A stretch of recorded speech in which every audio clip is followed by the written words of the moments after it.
So that's it? You're just sitting here? Her voice wasn't angry, it was sharp, brittle like a pane of glass about to break. Her face was a mix of confusion and profound frustration. Her brow was furrowed, but her mouth was open slightly, as if she'd been stopped mid-sentence. You're not even going to make the calls. You're not going to try and fix this? I kept looking out the window at the rain. My voice felt like it was coming from someone else, from a long way away. There's nothing to fix. Nothing to fix. Her tone was tenser now. Mark, the entire deal collapsed. Years of work. You're just giving up? I answered, not doing. Between the sheer exhaustion of the last 5 years, the constant, grinding momentum, the 72-hour sprint that led to the final collapse, and of course the looming finality of this failure, I had for the first time in my entire adult life simply stopped. I couldn't hold the pieces anymore.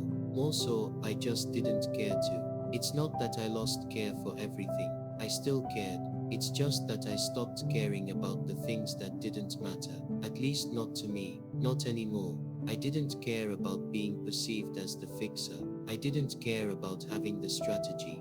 I didn't care about what everyone else expected me to do next. My mentor had said that my pace was unsustainable, that I'd burn out or break before I was 40. Now, at 42, having just lost the biggest professional gamble of my life, I felt like I was living on borrowed time. In a way, my life felt like it had ended when that final email hit my inbox. I felt like a ghost who only haunted his own schedule. I saw myself almost as a carcass of actions, of strategies, of to-do lists, yet still filled with the spirit of who I really was, who I had always wanted to be before I got so busy. I felt separate from the momentum, yet still present in the silence. It was one of those strange states that's impossible to translate to anyone who's never been in it, never had the engine of their life just completely seize. I looked at Sarah. I've never known how to not do, I told her. I didn't mean to give up. You didn't do anything wrong. No one did. It was my fault. What do you mean, Mark? She said, her tone loosening, her arms uncrossing as she stepped into the room. I blew it. I ran so fast I couldn't see where I was going. Sarah leaned against the desk, shifting a stack of papers. What are you talking about? Everyone respects you, Mark.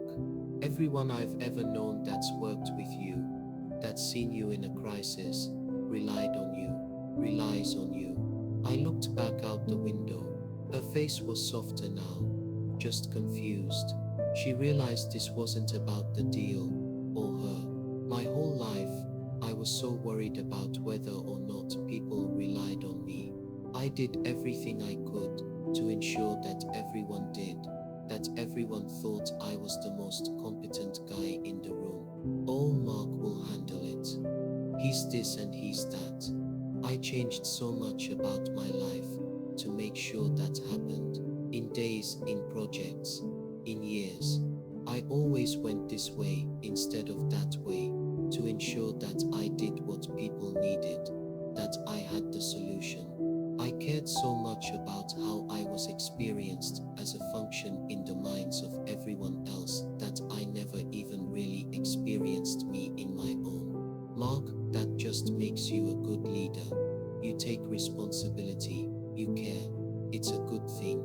Her voice was shaky. Is it? Did I? There was another pause. My head was hurting. I felt weak and tired and slightly numb.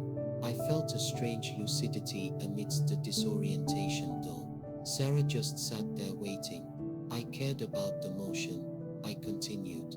I cared about how they experienced my capability. It was all always about the doing, not about me, not about anyone else, really. Well, what the hell else is it supposed to be about? Sarah interrupted. Of course, everything you do from your perspective is going to involve your action. No, I didn't even really care about me either. That's the worst part. It was like a strange paradox of hypercompetence and self-abandonment. I was so desperate, so misguided, so self-focused on being needed and seen as capable, I manufactured motion at every turn to appease my mentors, my team, my clients, my partners, my family. That's not a good leader. It's not a bad leader. It's just not much of a person at all. Sarah's eyes began to water. Then so did mine. Mark, she said to me, you did what you could. You did what you knew how. That's all anyone can do. I paused for another moment. I looked out the room's window at the cars and people rushing by on the streets below. A city of people frantically moving, completing lists, racing to the next thing. I was so worried about being seen as the perfect doer, someone who was successful, who was in control, who was always moving, who was smart and competent, who did the right things in the right way. And now I've just stopped. And I realize I've spent my entire life running from the only thing that's even real. I failed, and I've never even been seen by anyone at all, not even by myself. I could hear Sarah sniffing. I looked back over at her. She was pulling tears back in. They looked heavy. Okay, she said defiantly while rubbing her face. She walked over and pulled up the other chair, placing it next to mine. She sat down, facing the window with me. Then be here now, she continued. Let me see you. Be who you really are. When there's nothing to do, there's still time. Use it.